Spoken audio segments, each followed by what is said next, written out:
All right, everybody. Hope you're excited about this new week we have together. It's amazing. We get to spend so much time together.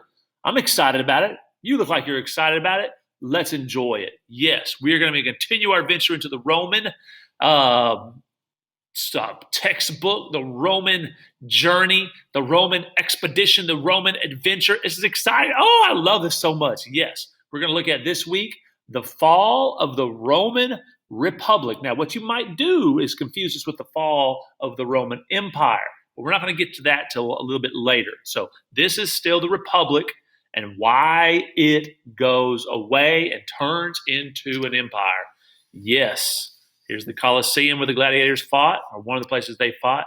Let us move into our notes. Yes, so here we go. The fall of the Republic.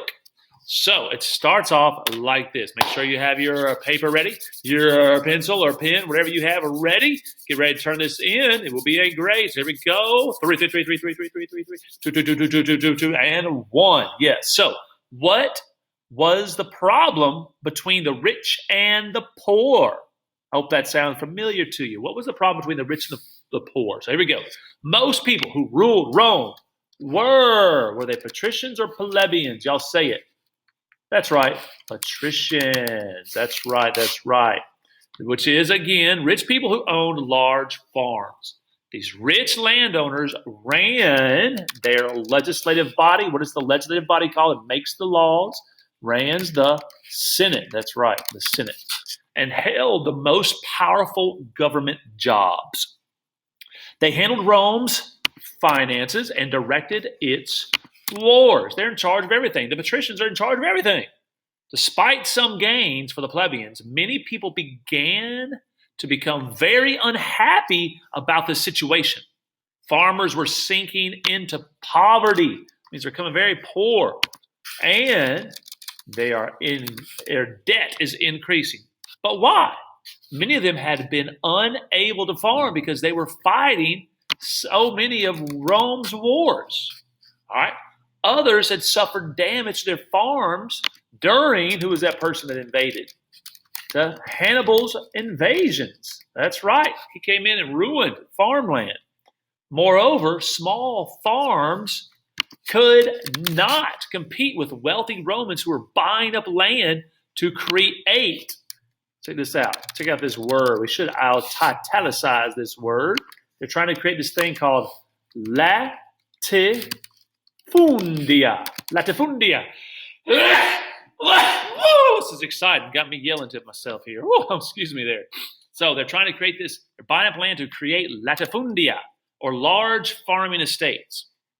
These rich landowners use a new source of labor, the thousands of prisoners that were turned into slaves or being captured in these wars. They're being brought to Italy during the wars.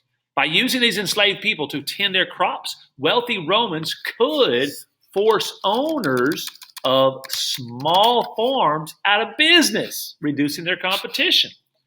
Faced with debts they could not pay off, many farmers, guess what they do with their land? They couldn't pay their debts off, so they have to sell their land and headed to the cities to try to find jobs because they were desperate for work.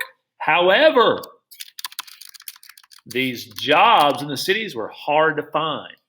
Enslaved people did most of the work.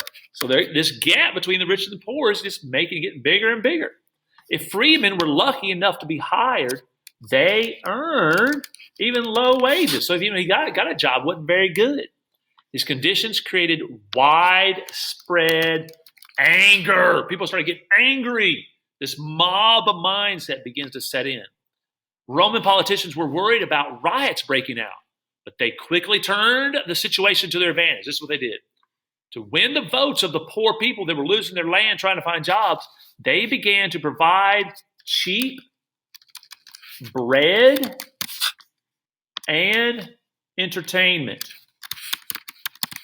That's right. They were given about free food, and entertainment was the gladiator games and other circus type of things.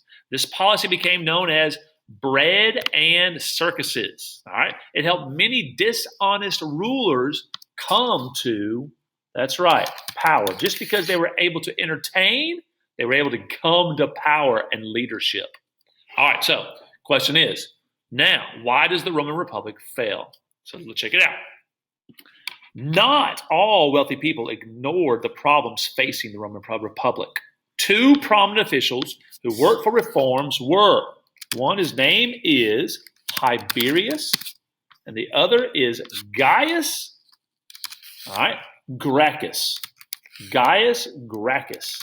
Look how his name's spelled. Tiberius and Gaius Gracchus. They're brothers. And they thought that many of Rome's problems were caused by the loss of the small farms. They asked the Senate to take back lands from the rich. Let's take the land from the rich. Yeah, imagine how that went over. The rich people like that. I'm sure they did.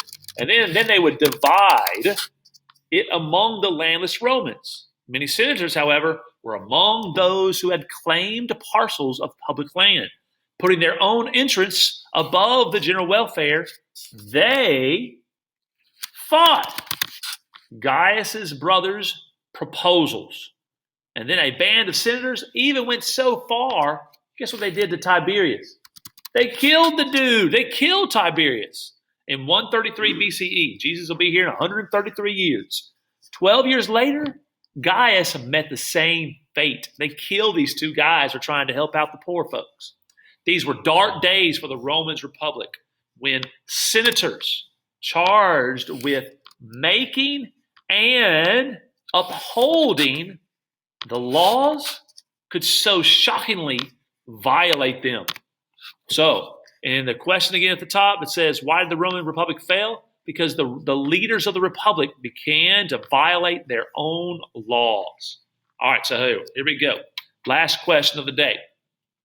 Why does the army enter politics? The army? Soldiers? Watch this. Matters only worsened as the Roman army took on a new role. Until now, the army had mostly stayed out of government affairs. Things changed when a military leader named Marius became consul in 101 BCE. Previously, most soldiers were owners of small farms. Now, because this type of farmer was disappearing, Marius began to recruit soldiers from the poor farmers, or the former poor farmers, or former farmers. In return for their service, he paid them wages and promised them the one thing they desperately wanted most. What was that? They had to sell their what?